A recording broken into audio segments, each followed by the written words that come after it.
Video from social media showing a plume of smoke over Gaza City Friday, just hours after Israel's security cabinet signed off on Prime Minister Benjamin Netanyahu's plan to take over the enclave. The move criticized by countries around the world. Germany halting military equipment exports to Israel.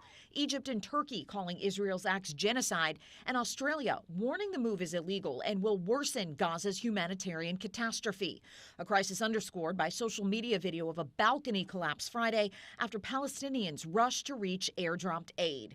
Israel does not allow international journalists to enter the Gaza Strip to report independently. Vice President J.D. Vance in the United Kingdom Friday said the U.S. doesn't intend to recognize a Palestinian state like the U.K., France, and Canada will do soon, but President Donald Trump has other clear goals. We want to make it so that Hamas can't attack innocent people. We want to solve the humanitarian problems in Gaza. Meanwhile, families of Israeli hostages held since the Hamas attacks of October 7th, 2023, worry about what's next. The humanitarian crisis in Gaza with the hunger that is going on there, the suffering of my family as well as 49 other families. We need to put an end to it. The Palestinian observer to the United Nations said Israel's move is not the way to get the hostages home. The fastest way to freedom is to stop this war. In Washington, I'm Karen Kafa. Organizers say more than 1 million Israeli protesters are demanding a ceasefire deal with Hamas. They want to bring home the remaining 50 hostages. Planners say a series of events yesterday included rallies in several cities, a nationwide strike, and this massive protest in Tel Aviv's Hostage Square. Actress Gal Gadot also is showing her support. I think pressure on the government is critically important. 20 Israeli hostages are believed to be alive as the Israeli government plans a takeover of Gaza City. This Israeli government clearly has more focus on avenging the dead than it does on redeeming the living. Not that's not important to fundamentally erode and eviscerate Hamas's military capacity. The protesters say continuing the war is futile. They say Hamas is too devastated to pose a future threat. Israeli Prime Minister Benjamin Netanyahu says he disagrees. He argues the demonstrations will harden Hamas's stance. They also ensure that the horrors of October 7th will be repeated and that we will be forced to fight an endless war. Critics argue the government is using the war to help it remain in power. The Israeli president echoes Netanyahu's claim while striking a more empathetic tone.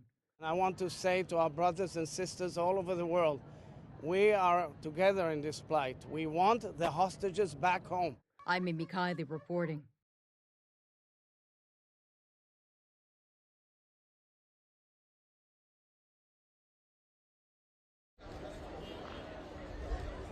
You join me on the Egyptian side of the Rafah border crossing, and behind me here are trucks that are filled with humanitarian aid waiting to get across this border.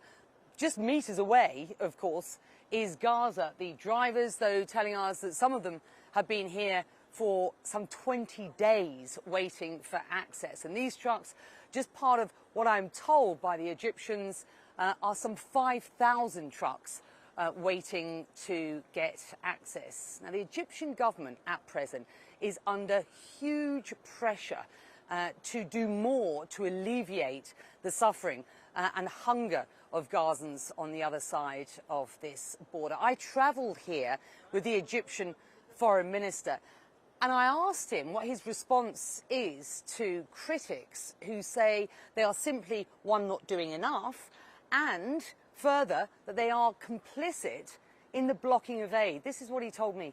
What's being portrayed by some circles is a big lie. You have two terminals, one on the Egyptian side, which is open, and the Palestinian terminal. The Israelis destroyed the Palestinian terminal 4 times, and we tried to rehabilitate it. The Israelis now physically they are on the Palestinian terminal of the Rafah crossing, and they are blocking it. They are not allowing any single truck or person to move in, because Israel is the main country which is blocking and putting restrictions on the flow of humanitarian and medical aid. What's the point of having a peace agreement if he can't negotiate at? Well, of course, the point of having a peace treaty with Israel is essential, that this is the main pillar of stability in our neighborhoods. We have contacts with them on the security level, on the intelligence level, and we are working very hard with them.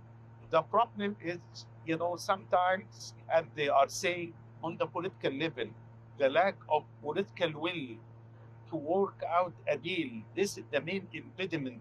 We're here with the Egyptian and Palestinian delegations who are extremely eager to counter any criticism or protest about what is being done from the Egyptian side. President Sisi has said that this Rafah will be a gateway for aid, but it will not be a gateway for displacement. Displacement is a red line. We will not accept it. We will not participate in it. And we will not allow it to be happen. Because displacement, first of all, there is no moral, ethical, or legal or political reason for that. Those people are attached to their homeland. Why we should displace them from their homeland? This is one issue. Second issue, the displacement is one-way ticket. I can assure you, those who will leave Gaza, they will never be allowed to go back to Gaza. And that meant to have one objective, the liquidation of the Palestinian cause. That will be the end of the Palestinian cause. What is needed, of course, to get this humanitarian aid moving, to get the hostages out and to get towards a sort of final solution is a ceasefire. But when I asked the Egyptian foreign minister whether he was optimistic about the current round of talks, he said that he'd given up using the term optimistic. Becky Anderson, CNN, at the Rafah border crossing.